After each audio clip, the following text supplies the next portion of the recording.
For instance, President Xi is coming here toward the end of September, the 24th, I believe. And what we need is a big ballroom. We could hold thousands of people to see him. Everyone wants to see him. Same thing with King Charles. Same thing with a lot of the leaders of countries. And now we're going to have a place the likes of which no country has. I was in the Great Hall of China recently, 4 weeks ago when I was in China. They have a very large ballroom, beautiful ballroom. We don't have that, but we're going to have one that tops everything. It won't even be close. The beauty of it and the size will be great. So it's exciting, and that'll be done. Actually, I will get to use it for, people say he's building it for himself. I'll be using it. I'll be lucky if I get 6 months, because it'll be done toward the middle of 28. So I'm really building it for other presidents, but it'll give them great safety. Glass windows that are this thick that can withstand any form of shot, rifle, drone, anyone, nothing gets through. Steel walls, steel ceiling, extra strength. I mean, it's really an amazing thing. And yet, all of that security made it more beautiful. Which we're doing very well. There'll be a meeting on that tomorrow in Doha. And to go into Qatar. I think they've already left, or they're just about getting ready to leave. So we'll see how that goes. But we're doing very well on that front. But the meeting in Doha is going to be... Pemirsa, Amerika mengklaim bahwa Iran meminta pertemuan di Qatar pada hari Selasa. Ya, pengumuman ini muncul setelah Iran mengadakan pembicaraan pertamanya dengan Oman mengenai pengelolaan Selat Hormuz. Oil prices are way down. We hit $69 today. It was higher than that prior to the denuclearization of Iran fight that we have, which we're doing very well. There'll be a meeting on that tomorrow in Doha. And to go into Qatar. I think they've already left, or they're just about getting ready to leave. So we'll see how that goes. But we're doing very well on that front.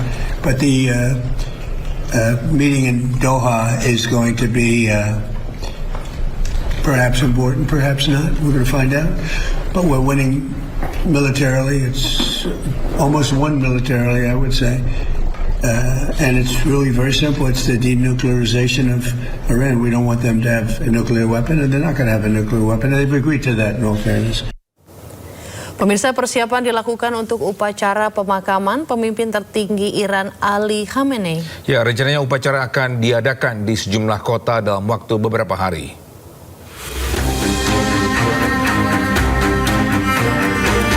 Persiapan sedang berlangsung untuk pemakaman mendiang pemimpin tertinggi Iran Ali Khamenei. Truk dan derek bersiaga di luar Masjid Agung Teheran, tempat sebagian dari prosesi pemakaman dijadwalkan berlangsung. Sebuah platform besar juga terlihat yang diperkirakan akan menjadi tempat jenazah Khamenei disemayamkan selama upacara. Upacara nantinya akan digelar di Iran dan Irak, mencakup beberapa kota selama beberapa hari.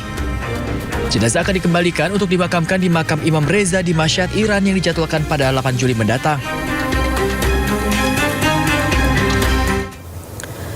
IDF mengklaim telah menutup terowongan bawah tanah Hamas menggunakan 30.000 meter kubik beton. Ya, infrastruktur tersebut dilaporkan membentang sepanjang 16 km di bawah permukiman di kota Rafah, Gaza.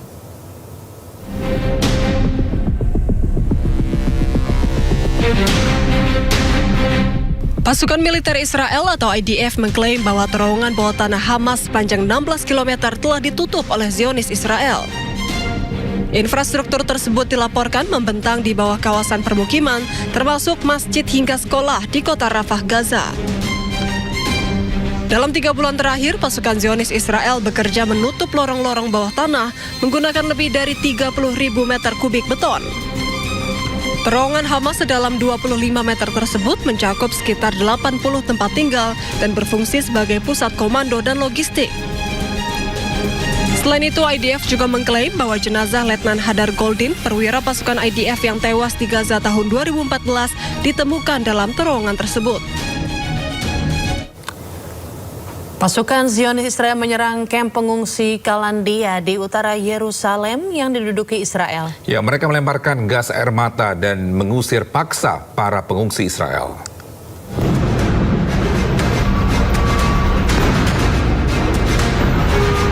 Kamp pengungsi Qalandia di Yerusalem diserang oleh pasukan Zionis Israel.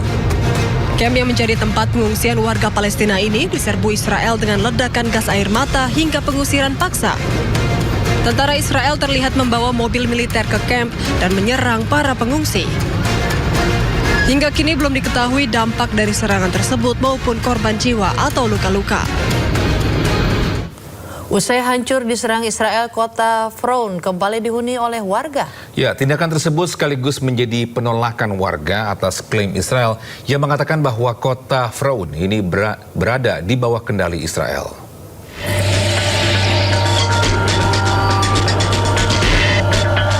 Konflik yang terjadi antara Israel dan Hizbullah yang berlangsung cukup lama menghancurkan sejumlah fasilitas dan permukiman di wilayah Lebanon Selatan, salah satunya kota Frown. Runtuhan bangunan nampak di sepanjang tepi jalan yang sepi usai gencatan senjata antara Israel dan Hizbullah beberapa waktu lalu. Meski begitu, sejumlah warga mulai berangsur kembali ke kota Frown untuk memperbaiki rumah-rumah yang hancur. Wali kota Frown, Hasan Bazi, mengatakan bahwa warga telah memperbaiki 40 hingga 50 rumah dan untuk warga yang tidak mampu merenovasi rumah akan tinggal sementara di setiap sekolah yang dijadikan pengungsian. Ia juga menegaskan bahwa tentara Lebanon tidak meninggalkan kota Frown.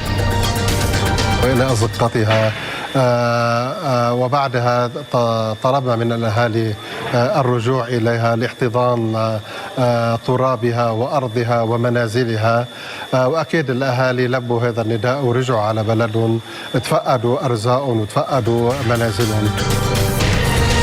Sementara itu, Perdana Menteri Israel Benjamin Netanyahu menyatakan bahwa pasukan Israel akan menarik diri dari 2 zona, yakni desa Wezautar dan Frown. Penarikan pasukan Israel merupakan permintaan dari Lebanon yang hingga saat ini belum juga dilakukan.